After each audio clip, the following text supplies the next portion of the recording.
मुझे कॉलेज में एडमिशन मेरी मौसी के शहर में मिला, इसलिए मैं मौसी के घर रहने लगी। मेरे मौसा जी घर पर नहीं रहते थे। एक रात मुझे मौसी के कमरे में कुछ अजीब सी आवाजें सुनाई दी, तो जब मैंने की होल से झांका तो होश उड़ गए। मौसी एक जवान लड़के के साथ। मेरा नाम प्रगति है, मैं 18 साल की हूँ। मैंने जब कॉलेज में एडमिशन लेने के लिए अप्लाई किया तो मुझे जो कॉलेज मिला था वह मेरी मौसी के शहर में था।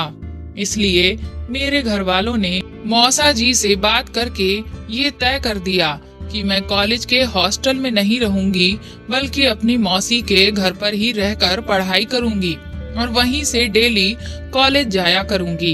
ये सुनकर मैं भी बहुत खुश थी, क्योंकि मेरी मौसी से बहुत अच्छी जमती थी। शुरू से ही हमारे बीच सहेलियों के जैसा व्यवहार था और अपनी मौसी से मिले हुए मुझे कुछ साल भी हो गए थे। हालांकि मौसा जी को लेकर मैं थोड़ा टेंशन में रहती थी, क्योंकि मेरे मौसा जी बहुत ही सख्त स्वभाव के थे, बहुत कम बात किया करते थे। इसलिए मैं अपनी मौसी से कहती भी थी कि आपने तो बिल्कुल अपने से उल्टा दूल्हा ढूंढ लिया है। आप जितना हंसती खिलखिलाती हैं, उतना ही मौसा जी हर वक्त मुंह में लड्डू दबाए रहते हैं। मेरी इस बात पर मौसी मुझे कुछ भी ना कहती, लेकिन मैं जानती थी कि मौसा जी के स्वभाव से मौसी भी खुश नहीं रहती हैं, क्योंकि मौसा जी अपना सारा समय सिर्फ अपने काम पर ही ध्यान लगाए रहते हैं। मौसा जी एक बहुत बड़े कारोबारी हैं। जब मौसी की उनसे शादी हुई थी तो सभी लोग मौसी को बहुत किस्मत वाली कह रहे थे कि इतने अमीर परिवार में वह ब्याह कर जा रही हैं। मेरी मौसी का एक बेटा भी है जो अभी 5 साल का है। उसका नाम रोहित है। कुछ ही समय के बाद मैं मौसी के घर पहुंच गई। मौसी का घर एक आलीशान बंगला था, जहां किसी भी चीज की कोई कमी नहीं थी। मेरे वहां पहुंचने के दूसरे दिन ही मौसा जी अपने काम के सिलसिले में कहीं बाहर चले गए, लेकिन मैंने एक चीज नोटिस की थी कि वैसे तो मौसी मुझसे मिलने के लिए बहुत बेताब रहती थी और मुझसे मिलकर बहुत खुश हो जाती थी, लेकिन इस बार न जाने क्यों ऐसा लगा कि जैसे मेरे उनके घर आने से उन्हें उतनी ज्यादा खुशी नहीं हुई है। मैंने सोचा कि शायद मैं कुछ ज्यादा ही सोच रही हूँ। मैंने जल्दी ही कॉलेज जाना शुरू कर दिया था।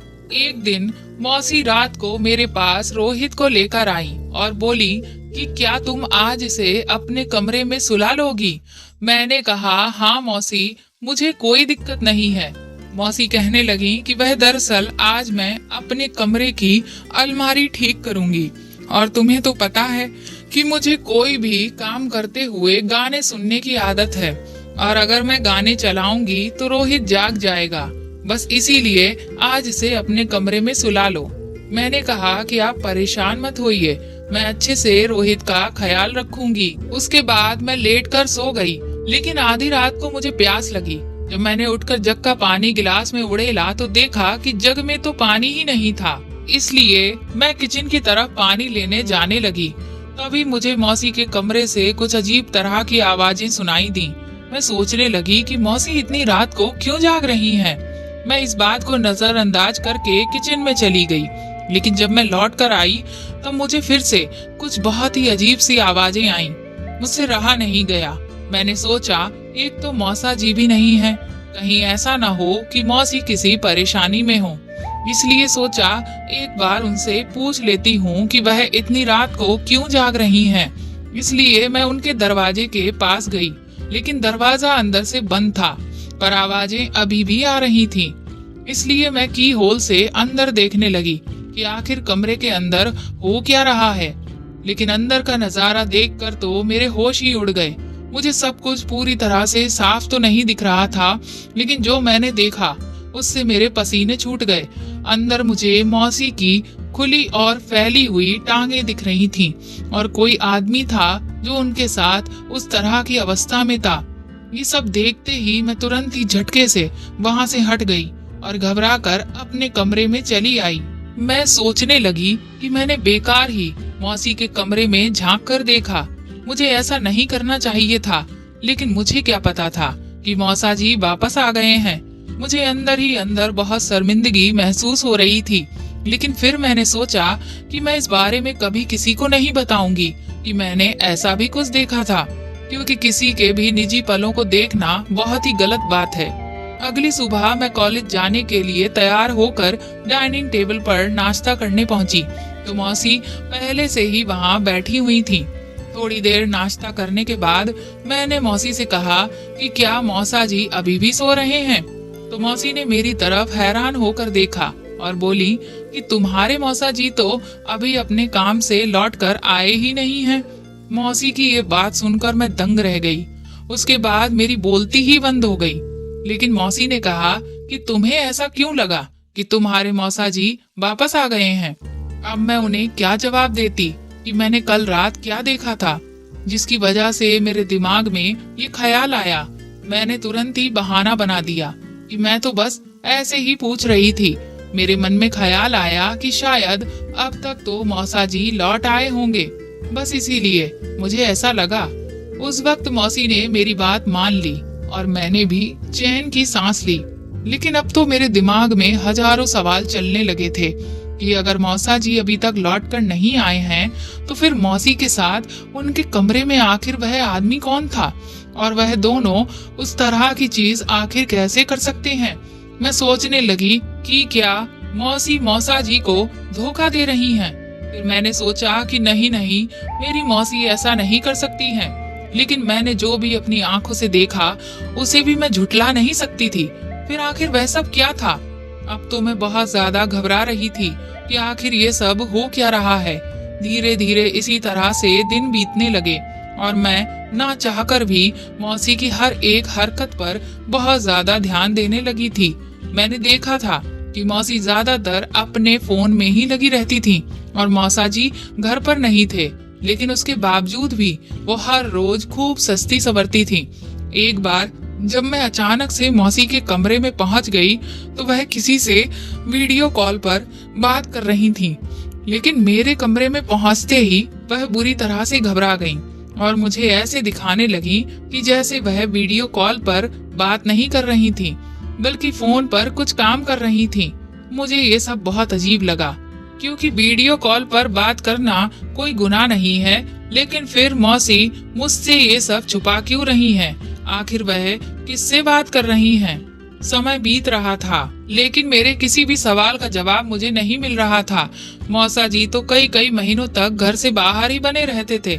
मौसी एक अजीब काम ये भी करती थी कि वह कुछ कुछ दिन छोड़कर रोहित को मेरे पास लिटाने के लिए आ जाती थी और कोई न कोई काम का बहाना बनाती थी। इन सब की वजह से मुझे अब मौसी के ऊपर शक होने लगा था, क्योंकि पहले तो मैं जब भी मौसी के पास आई और अगर मौसा जी घर पर नहीं हुए तो मौसी मुझे अपने ही कमरे में लिटाती थी और मुझसे ढेर सारी बातें करती थी। लेकिन इस बार तो उन्होंने मुझे एक बार भी अपने कमरे में लेटने को नहीं कहा था और अब मुझसे बहुत ज्यादा बात भी नहीं करती थी, बल्कि पूरा टाइम बस फोन पर ही लगी रहती थी। कुछ टाइम बाद मेरे कॉलेज के एग्जाम हो गए और मेरी छुट्टियां शुरू हो गईं, तो मेरी माँ का फोन आया और उन्होंने कहा कि वह लोग नानी के घर जा रहे हैं, इसलिए मैं और मौसी भी वहीं से नानी के घर पहुंच जाऊं। ये बात जब मैंने मौसी को बताई तो पहले तो वह इनकार करने लगी, लेकिन शाम तक पता नहीं कैसे लेकिन उनका भी जाने का मूड बन गया और अगले दिन ही हम लोग वहां से नानी के घर के लिए निकल लिए। मेरी नानी के यहाँ पर एक बहुत ही प्रसिद्ध और खूबसूरत मंदिर था। अगले दिन हम सभी लोग उस मंदिर में भगवान के दर्शन करने के लिए गए। हम सब भगवान के चारों ओर परिक्रमा कर ही रहे थे कि तभी मैंने देखा कि एक लड़का बड़ी तेजी से आया और वह ठीक मौसी के पीछे आकर जबरदस्ती लाइन में खड़ा हो गया। इस बात से मुझे बहुत गुस्सा आया। मैंने सोचा कि मैं अभी आगे पहुंचकर इसे डांट लगाऊंगी, लेकिन तभी मैंने नोटिस किया कि वह बार बार मौसी से चिपकने की कोशिश कर रहा था और मौसी भी उसे देखकर बार बार मुस्कुरा रही थी। ये सब देखकर तो मैं पूरी तरह से दंग रह गई कि आखिर ये हो क्या रहा है। क्या मौसी उस लड़के को पहले से जानती हैं? जब हमारी परिक्रमा पूरी हुई और हम सब घर की तरफ जाने लगे तो वह लड़का भी हमारे पीछे पीछे ही चलने लगा। मौसी बार बार उसे तिरछी निगाह से देख रही थी और वह भी मौसी को देखकर मंद मंद मुस्कुरा रहा था। बाकी और कोई भी इन सब बातों पर ध्यान नहीं दे रहा था। लेकिन क्योंकि मैं पहले से ही मौसी पर शक करती थी, इस वजह से मैंने सब कुछ नोटिस कर लिया था। 2-3 दिन के बाद मेरी एक फ्रेंड का बर्थडे पड़ा और हम सब फ्रेंड्स ने ये तय किया कि हम कॉन्फ्रेंस पर कॉल लगाकर उसे एक साथ मिलकर विश करेंगे। इसलिए मैं 12 बजने से कुछ देर पहले ही छत पर चली गई, क्योंकि बात करने से नीचे बहुत ज्यादा शोर होता और उससे शायद किसी की नींद खराब हो जाती। अपनी फ्रेंड को विश करने के बाद जब मैं नीचे उतरी तो मैंने देखा कि मेरे फोन की बैटरी लो हो चुकी थी और मेरा चार्जर तो मौसी के पास था। इसलिए मैं उनके कमरे में अपना फोन चार्ज करने के लिए चली गई। कमरे में बाहर स्ट्रीट लाइट के जलने की वजह से बिल्कुल हल्की सी रोशनी आ रही थी। मैंने जैसे ही फोन को चार्जिंग पर लगाकर पीछे पलटी, मुझे ऐसा लगा कि जैसे मौसी के बगल में कोई शख्स लेटा हुआ है। ये देखकर मैं पहले थोड़ा रुकी। मैंने सोचा कि मैं पास जाकर देखूं, लेकिन फिर मैंने सोचा कि पता नहीं ऐसा करना ठीक होगा या नहीं। इसलिए मैं चुपके से कमरे से ऐसे बाहर चली आई जैसे मैंने कुछ भी नहीं देखा और बाहर सोफे के पीछे जाकर छुप गई। करीब 10 मिनट के बाद ही मौसी के कमरे से कोई आदमी बाहर निकला। ये देख मैं हक्का बक्का रह गई। इसका मतलब मेरा शक सही था कि मौसी के कमरे में कोई दूसरा आदमी भी था जो उनके साथ लेटा हुआ था। उस आदमी को देखते ही मैं तुरंत ही उसकी तरफ चिल्लाकर भागी, लेकिन वह भी बहुत ही फुर्ती से भागकर बाहर चला गया और बाहर खड़ी अपनी मोटरसाइकिल को स्टार्ट करके तुरंत ही वहां से भाग गया। मैं उसका चेहरा नहीं देख पाई।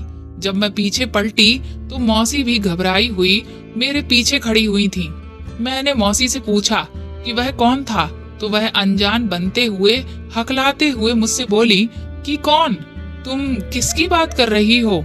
मुझे तो कुछ नहीं पता, मैं तो तुम्हारी आवाज सुनकर बाहर आई।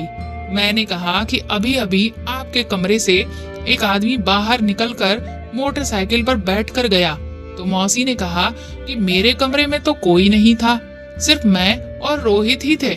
मैंने कहा कि ऐसा नहीं है, उस आदमी को मैंने आपके बगल में लेटे हुए देखा था। तो मौसी कहने लगी कि मेरा दिमाग खराब हो गया है, मुझे जागते हुए सपने आ रहे हैं। मैंने कहा मैं झूठ नहीं बोल रही हूँ, वह शख्स अभी अभी मेरे सामने से निकल कर गया। तो कहने लगी हो सकता है कोई चोर हो। अब मैं समझ चुकी थी कि मौसी से बहस करने का कोई मतलब नहीं है, क्योंकि अपनी बात को साबित करने के लिए मेरे पास कोई सबूत नहीं था। लेकिन मौसी के चेहरे का डर देखकर साफ पता चल रहा था कि मैं जो कुछ कह रही हूँ वह 100% सच था। लेकिन वह खुद को बचाने की पूरी कोशिश कर रही थी। इसलिए मैंने उनसे फिर कुछ भी नहीं कहा और चुपचाप अपने कमरे में चली गई। अगली सुबह जब मैं उठी तो मौसी बहुत ही घबराई हुई सी लग रही थी और ऐसा लग रहा था जैसे वह बार बार मुझसे बात करने की कोशिश कर रही हो और मुझे खुश करना चाहती हो। लेकिन मुझे अब अपनी मौसी पर बहुत ज्यादा गुस्सा आ रहा था, क्योंकि वह मौसा जी को धोखा देकर ठीक नहीं कर रही थी। खैर, कुछ दिनों के बाद हम लोग वापस लौट आए। मैंने अपने कॉलेज जाना शुरू कर दिया था और मौसी पर ध्यान देना भी मैंने अब बंद कर दिया था। लेकिन फिर भी मैंने एक चीज नोटिस की थी कि जब से मौसी नानी के घर से लौटी थी तब से वह मुझे काफी परेशान सी लग रही थी। लेकिन अब मैं उनसे बहुत ज्यादा बात नहीं करती थी, इसलिए मैंने उनसे उनकी परेशानी का कारण नहीं पूछा। फिर एक दिन बड़ी ही अजीब बात हुई। जिस लड़के को मैंने मंदिर में देखा था उसी की मेरे पास फेसबुक पर फ्रेंड रिक्वेस्ट आई। मैं उसकी डीपी देखते ही पहली नजर में उसे पहचान गई, लेकिन मैंने उसकी रिक्वेस्ट को एक्सेप्ट नहीं किया। अब मुझे लगने लगा था कि हो ना हो उस रात जिस आदमी को मैंने मौसी के कमरे से चोरों की तरह निकलते हुए देखा था वह वही मंदिर वाला लड़का था। 2-3 दिन के बाद ही जब मैं कॉलेज से लौट के आई तो मेरे पास एक किसी अननोन नंबर से कॉल आया। उसने मुझसे कहा कि वह मौसी से यानी मधु से बात करना चाहता है। तो मैंने कहा कि आप कौन बोल रहे हैं? तो कहने लगा कि तुम अपनी मौसी को फोन तो दो, वह खुद ब खुद मुझे पहचान जाएंगी। मुझे लगा कि होगा कोई मौसी के पहचान वाला, इसलिए मैंने जाकर मौसी को फोन पकड़ा दिया मौसी मुझसे कहने लगी कि तुम्हारे फोन पर आखिर मेरा किसका फोन आ गया। मैंने कहा मुझे नहीं पता। मैंने उससे कहा तो वह कहने लगा कि आप उसे पहचान जाएंगी। उसके बाद मौसी ने जैसे ही उस इंसान से बात करना शुरू किया, उनके चेहरे का रंग सफेद हो गया। वह तुरंत ही घबरा कर मेरा फोन लेकर अपने कमरे में चली गई और दरवाजे को अंदर से बंद कर लिया। अब मुझे समझ ही नहीं आ रहा था कि आखिर ये इंसान कौन था जिससे बात करते ही मौसी की हालत खराब हो गई। थोड़ी देर के बाद जब मौसी अपने कमरे से निकल कर आई तो बहुत ही डरी हुई लग रही थी और मुझसे कहने लगी कि अभी जिस नंबर से तुम्हारे पास फोन आया है उसे अभी के अभी ब्लॉक कर दो। मैंने कहा कि लेकिन ये नंबर है किसका? तो कहने लगी कि तुमसे जितना कह रही हूँ उतना ही करो, ज्यादा सवाल जवाब मत करो। मौसी उस वक्त गुस्से में थी, इसलिए मैंने उनकी बात मानते हुए उस नंबर को तुरंत ही ब्लॉक कर दिया। मुझे तो समझ ही नहीं आ रहा था कि आखिर मौसी ये सब कर क्या रही हैं, वह किन चक्करों में पड़ गई हैं और ये लड़का कौन है और इसके पास आखिर मेरा नंबर कहाँ से आ गया। लेकिन मुझे नहीं पता था कि अभी तक जो कुछ चल रहा है वह तो कुछ भी नहीं। असली बिजली तो अब मेरे ऊपर आगे गिरने वाली थी।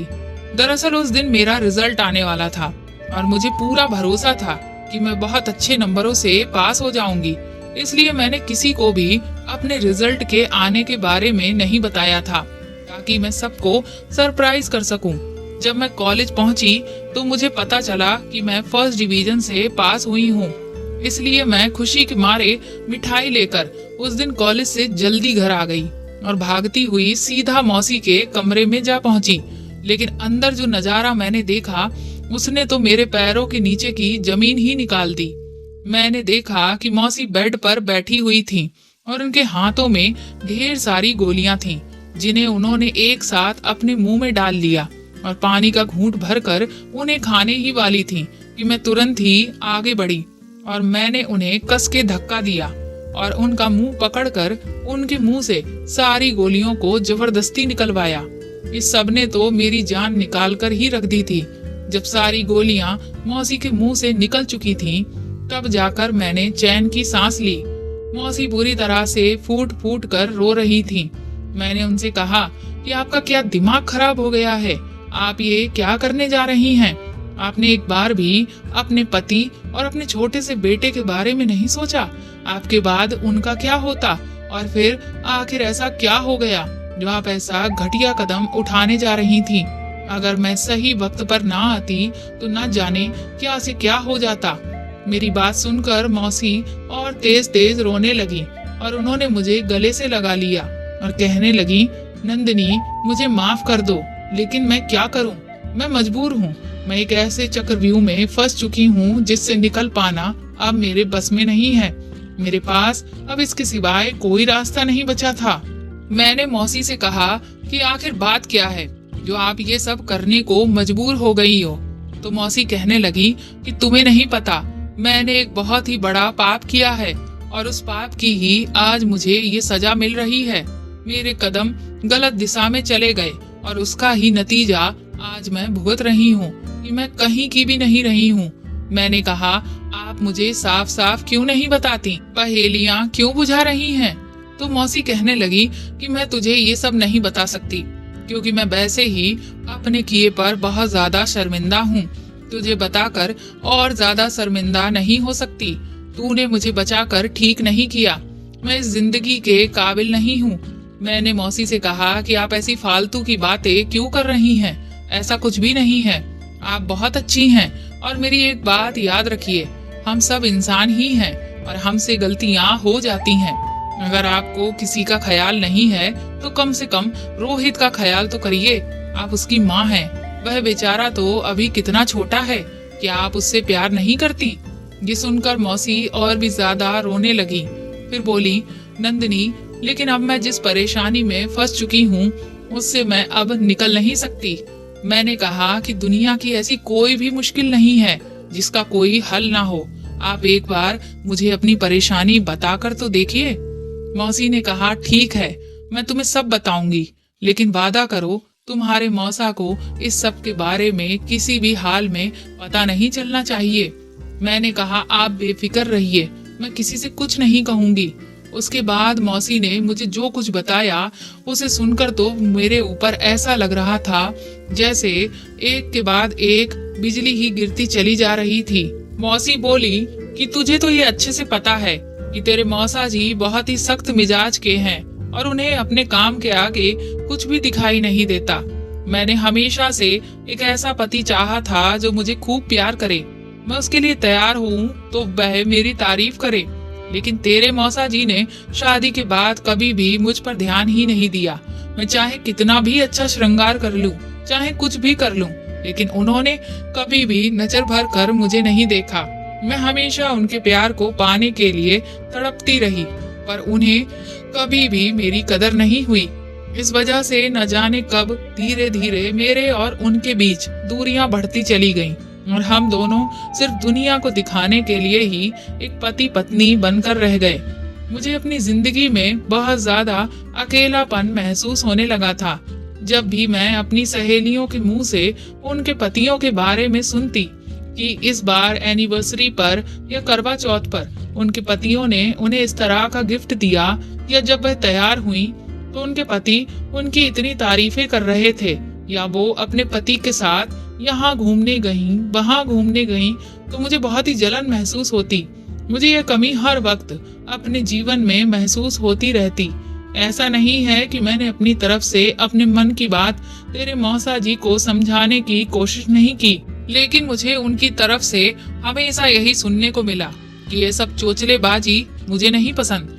चुपचाप गृहस्थी पर ध्यान दो और बच्चे को संभालो। क्या पति पत्नी के बीच सिर्फ यही सब होता है? प्यार की, मनुहार की कोई जगह नहीं होती।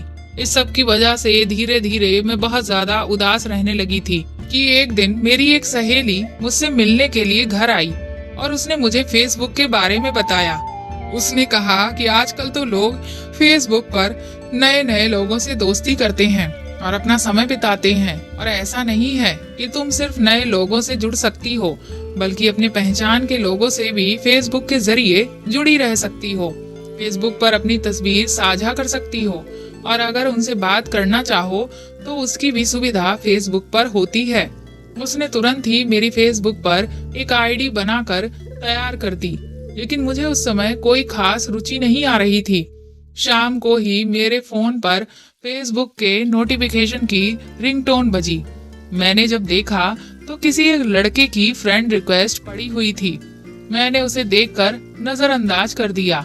जब रात को मैं सारा काम निपटा कर फोन लेकर बैठी तो मैंने देखा कि उस लड़के ने मुझे बहुत सारे फेसबुक पर मैसेज कर रखे थे, जिसमें उसने लिखा था कि मैडम, आप रिक्वेस्ट एक्सेप्ट करने में इतनी देर क्यों लगा रही हैं? क्या आपको मुझसे दोस्ती करने में रुचि नहीं है, या फिर आप भाव खा रही हैं? मैंने उसके इस मैसेज को पढ़कर भी उनका कोई रिप्लाई नहीं दिया। अगले दिन दोपहर को मेरे फोन में जब बहुत सारे नोटिफिकेशन आए तो मैंने फेसबुक को ओपन करके देखा तो उसी लड़के ने मुझे मैसेज कर रखे थे।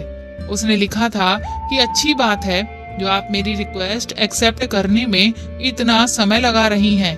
खूबसूरत लोगों को पूरा हक बनता है कि वह अपने चाहने वालों को इंतजार करवाएं। उसकी ये बात पढ़कर मैं सोचने लगी कि क्या वाकई में मैं खूबसूरत हूँ, क्योंकि शादी के बाद तो मेरे अंदर से ये ख्याल ही कहीं खो गया था।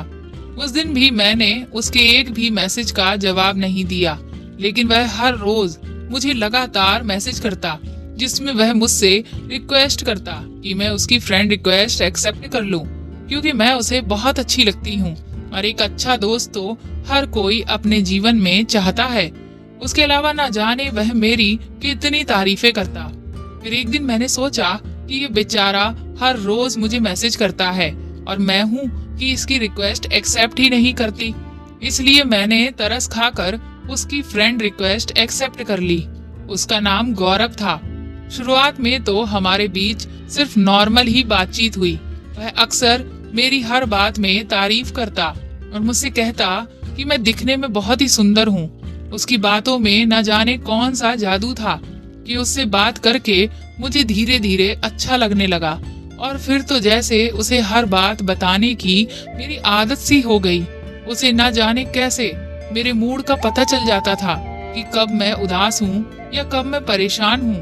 वह मेरी बात करने के अंदाज से एक बार में ही मेरे मन की बात समझ लेता था। ये देखकर मैं बहुत हैरान रह जाती थी कि मेरी परेशानी जो मेरे पति सामने है उनको तक नहीं दिख रही, लेकिन ये लड़का जो मुझसे इतनी दूर बैठा हुआ है मेरे सिर्फ बात करने के अंदाज से ही मेरे मन के सारे हाल बयां कर देता है। अगर कभी मुझे चोट लग जाती तो तुम्हारे मौसा जी को तो मेरे किसी भी दर्द या तकलीफ से कोई फर्क नहीं पड़ता था, लेकिन अगर मैं उसे अपनी तकलीफ के बारे में बताती तो वह बेहाल हो जाता और मुझे बार बार खुद का ख्याल रखने के लिए कहता। इसी बीच करवा चौथ पड़ा और मैं तुम्हारे मौसा जी के लिए बहुत अच्छे से तैयार हुई, लेकिन तुम्हारे मौसा जी से कहने के बावजूद भी वह उस दिन अपने ऑफिस से जल्दी लौटकर नहीं आए। मैं भूखी प्यासी उदास बैठी उनका इंतजार कर रही थी कि इसी बीच उस लड़के का फेसबुक पर वीडियो कॉल आने लगा। मैंने वीडियो कॉल उठाई तो वह खुश होकर मुझसे बोला कि मैं आपको एक बार देखना चाहता था, बस इसीलिए मैंने आपको कॉल किया। मैं जानता हूँ कि इस वक्त आप बिजी होंगी, लेकिन क्या करूँ, मैं अपने मन को समझा ही नहीं पा रहा था। मैंने उससे कहा कि नहीं, मैं इस वक्त बिजी नहीं हूँ। तो कहने लगा, और सर ने आपको करवा चौथ पर क्या गिफ्ट दिया है? उसकी ये बात सुनकर जैसे मेरे दिल में दबा हुआ दर्द मेरी आंखों से बहने लगा। वह मुझे रोता हुआ देखकर बुरी तरह से परेशान हो गया और पूछने लगा कि आखिर बात क्या है। तो मैंने उसे सब कुछ बता दिया कि मैं भूखी प्यासी इनका इंतजार कर रही हूँ, लेकिन ये अभी तक नहीं आए। ये सुनकर वह नाराज होने लगा कि सर को आपकी बिल्कुल कदर ही नहीं है, न जाने कैसे इंसान है वह। मेरी बीवी अगर इतनी सुंदर होती तो मैं तो उसे पलकों पर बिठाकर रखता, लेकिन सर है कि आप पर बिल्कुल ध्यान ही नहीं देते। कम से कम आज के दिन तो उन्हें आपका ख्याल होना चाहिए। आप ना जाने कब से भूखी प्यासी बैठी हैं। वह मुझसे बोला, लेकिन आप अपने मन को उदास मत करिए, मेरी खातिर एक बार मुस्कुरा दीजिए। मैंने उससे कहा कि मेरा अब बिल्कुल भी मुस्कुराने का मन नहीं है। तो कहने लगा कि सच में आज भी सर ने आपका मूड खराब कर दिया। वह बोला, अगर मेरी बीवी होती ना तो करवा चौथ के दिन तो मैं भी उसके लिए व्रत रखता और ढेर सारे गिफ्ट्स भी ला कर देता। मैंने उसे कहा, तुम तो बड़े ही रोमांटिक पति हो। तो कहने लगा, और क्या, आपने मुझे क्या समझ रखा है, मैं आपके सर की तरह थोड़ी ना हूँ। फिर वह मुझे शरारत भरे लहजे में बोला कि इसीलिए तो मैंने आपको कॉल किया। मैंने सोचा कि हर कोई उस चांद को देख रहा है तो मैं भी तो अपने चांद को देख लूं। उसकी ये बात सुनकर न जाने क्यों लेकिन मेरे चेहरे पर मुस्कुराहट आ गई और वह भी खुश होकर बोला, अरे वाह, मेरा चांद मुस्कुराते हुए कितना हसीन लग रहा है। मैंने उसे डांटते हुए कहा कि तुम मुझसे इस तरह की बातें मत किया करो। तो कहने लगा, क्यों, क्या आपको मेरी ये बातें अच्छी नहीं लगती? मैंने कहा, हाँ, क्योंकि तुम मुझसे बहुत छोटे हो। तो कहने लगा कि छोटा बड़ा क्या होता है, पसंद तो आखिर पसंद ही होती है। मैंने उसे समझाने की बहुत कोशिश की, लेकिन वह मेरी बात मान ही नहीं रहा था और फिर उसने मुझे प्रपोज कर दिया, जिसे सुनकर मेरे होश ही उड़ गए। मुझे उस वक्त समझ ही नहीं आया कि आखिर ये अचानक से क्या हो गया। वह कहने लगा कि वह मुझे दिलो जान से चाहता है और मुझे तुम्हारे मौसा जी को छोड़ने के लिए कहने लगा। मैंने उससे कहा कि तुम मुझे गलत समझ रहे हो। तो बोला कि आखिर इस सब में बुराई ही क्या है, मैं आपको सच्चे दिल से प्यार करता हूँ और आप भी मुझे। जब मैंने देखा कि वह मेरी कोई बात समझने को तैयार ही नहीं है तो मैंने फोन स्विच ऑफ करके रख दिया। उस दिन तुम्हारे मौसा जी करीब रात के 2 बजे तक लौट कर आए और बस उन्होंने एक फॉर्मेलिटी के तहत मुझे पानी पिलाकर आराम से लेट कर सो गए। उस दिन भी उन्होंने मेरी तरफ एक नजर भी नहीं देखा। उनकी इस बेरुखी से मैं बहुत ज्यादा दुखी हो गई थी, लेकिन उस रात मैं गौरव के प्रपोज करने के बारे में सोचती रही। 3 दिन तक मैंने अपने फोन को ऑन नहीं किया, लेकिन ये मैं ही जानती थी कि 3 दिन तक मैं खुद पर कितनी मुश्किल से कंट्रोल कर पाई। न जाने क्यों, लेकिन मैं भी उस लड़के की तरफ अब आकर्षित होने लगी थी। इसलिए 3 दिन के बाद मैंने खुद से ही जब फोन ऑन किया तो उसके इतने सारे मैसेजेस पड़े हुए थे कि क्या बताऊं। उन मैसेजेस को पढ़कर लग रहा था कि मेरी फिक्र और दूरी में वह पागल हुआ जा रहा है। मेरे लिए कोई इस हद तक दीवाना हो सकता है, मैंने कभी सोचा भी नहीं था। ये देखकर मुझे बहुत ही खुशी महसूस होने लगी। थोड़ी ही देर के बाद उसका मेरे पास मैसेज आया कि थैंक गॉड आपने अपना फोन ऑन कर लिया, वरना मुझे तो लगा कि मैं शायद आपके इंतजार में ही मर जाऊंगा। मैंने उससे कहा कि तुम ऐसी बातें क्यों कर रहे हो। उस दिन के बाद से हमारे बीच बातचीत का जो तरीका था वह बिल्कुल ही बदल गया था।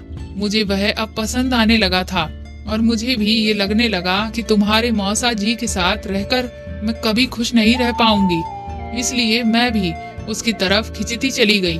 उसने मुझे अपने बारे में सब कुछ बता दिया था और मेरे बारे में भी सब कुछ जान लिया था। इसीलिए एक दिन अचानक ही वह मेरे घर आ गया। उसे देख करके मैं बुरी तरह से घबरा गई, लेकिन गनीमत ये थी कि उस दिन तुम्हारे मौसा जी घर पर नहीं थे। हमने साथ में बहुत अच्छा समय बिताया। मुझे जो खुशी उसके साथ मिली थी वह इससे पहले कभी नहीं मिली। फिर तो वह अक्सर ही घर आने लगा और हमने अपनी हदें पार कर दी। जब हम लोग नानी के घर गए थे तो वहाँ मंदिर में भगवान के दर्शन के वक्त भी वह मुझे वहाँ पर मिलने आया था और जिस इंसान को रात को तुमने कमरे से बाहर निकलते देखा था वह और कोई नहीं, वही था। मैं पूरी तरह से उसके प्यार में पड़ चुकी थी और उससे शादी करने का मन बना चुकी थी, लेकिन मुझे नहीं पता था कि वह एक बहुत बड़ा धोखेबाज है। इस सब के बीच वह मुझसे थोड़े बहुत पैसे भी लेता रहता था। मैं भी उसके प्यार में थी, इसलिए कभी उससे कोई सवाल नहीं किया। लेकिन जब मैं तुम्हारी नानी के घर से लौट के आई तो उसने मेरे सामने जो शर्त रख दी उसे सुनकर तो मैं दंग रह गई। मैंने मौसी से कहा कि आखिर उसने ऐसी कौन सी शर्त रख दी, तो मौसी ने कहा कि अब वह जो कुछ अभी तक मेरे साथ करता आया था वही सब तुम्हारे साथ करना चाहता है। ये सुनकर तो मेरे होश ही उड़ गए। मौसी ने कहा कि मैंने जब उसे खरी खोटी सुनाई और उससे कहा कि आज के बाद वह मुझे फोन ना करे, तो उसने ना जाने कहां से तुम्हारा नंबर निकाल लिया और तुम्हारे फोन पर फोन कर दिया। मुझे लगा था कि मैं अपना फोन अगर स्विच ऑफ रखूंगी तो मेरा उससे पीछा छूट जाएगा, लेकिन मैं गलत थी। उसने मुझसे कहा है कि अगर मैंने तुम्हें उसके पास नहीं भेजा तो वह मेरी और उसकी अभी तक जो भी बातें हुई हैं और जो वीडियो कॉल्स हुए हैं उन सब की रिकॉर्डिंग उसके पास है और वह उन्हें मेरे पति को दिखा देगा। इसीलिए मैं तुमसे कह रही थी कि मेरे पास अब कोई भी रास्ता नहीं बचा है सिवाय खुद को खत्म कर लेने के, क्योंकि मैं तुम्हें इस दलदल में नहीं धकेल सकती। लेकिन अगर मैं ऐसा नहीं करती हूँ तो वह मेरी बसी बसाई गृहस्थी को उजाड़ देगा। मैंने उसकी चिकनी चुपड़ी बातों में आकर खुद ही अपने पैरों पर कुल्हाड़ी मार ली और सब कुछ बर्बाद कर लिया। मौसी की बात सुनकर मैंने उनसे कहा कि आप फिक्र मत करिए, हमें ठंडे दिमाग से सोचने की जरूरत है। कुछ देर तक सोचने के बाद मैंने मौसी से पूछा कि जिस तरह से उसे आपका एड्रेस पता है, इस तरह से क्या आपको भी उसका एड्रेस पता है? तो मौसी ने कहा कि हाँ, उसने मुझे अपना पता बताया था। मैंने कहा तो फिर ठीक है, हम दोनों कल सुबह ही उसके घर के लिए निकलेंगे। जब उसकी सारी हरकतें उसके घर वालों के सामने खुलकर आएंगी तब तो उसे अपनी करतूत से पीछे हटना ही होगा। मेरी बात सुनकर मौसी बहुत खुश हो गईं और उन्होंने मुझे गले से लगा लिया। अगले दिन ही मैं और मौसी गौरव के घर पर पहुंच चुके थे, लेकिन वहां जाकर जो हमें पता चला उससे तो हमें ऐसा लगा जैसे हमारे सारे रास्ते बंद हो गए हैं। गौरव के पापा ने बताया कि उन्होंने कुछ साल पहले अपने बेटे से सारे रिश्ते खत्म कर दिए, क्योंकि उसकी हरकतें बहुत ही गिरती चली जा रही थीं। वह न जाने कितनी औरतों को अपने प्यार के जाल में फंसाकर उनसे पैसे ऐंठता था, जिसकी वजह से कई औरतों ने उस पर पुलिस केस दर्ज करवा दिए थे, जिससे हमारी बहुत बदनामी हो रही थी और हम लोग भी उसकी इन सब हरकतों से तंग आ चुके थे। अब वह 3 साल से कहाँ है हमें नहीं पता। ये सब सुनकर तो हम निराश होकर वापस घर लौट आए। इसके बाद शाम को उस लड़के का एक बार फिर से मौसी को फोन आने लगा और वह अपनी वही मांग मौसी के सामने रखने लगा। मौसी बेचारी उसके सामने फूट फूट कर रोने लगी और गिड़गिड़ाने लगी कि वह उन्हें छोड़ दे, लेकिन वह था कि मानने को तैयार ही नहीं था। मैंने मौसी से कहा कि आप उससे कह दीजिए कि हम उसकी ये मांग पूरी करने के लिए तैयार हैं। मौसी हक्की बक्की होकर मेरी तरफ देख रही थी।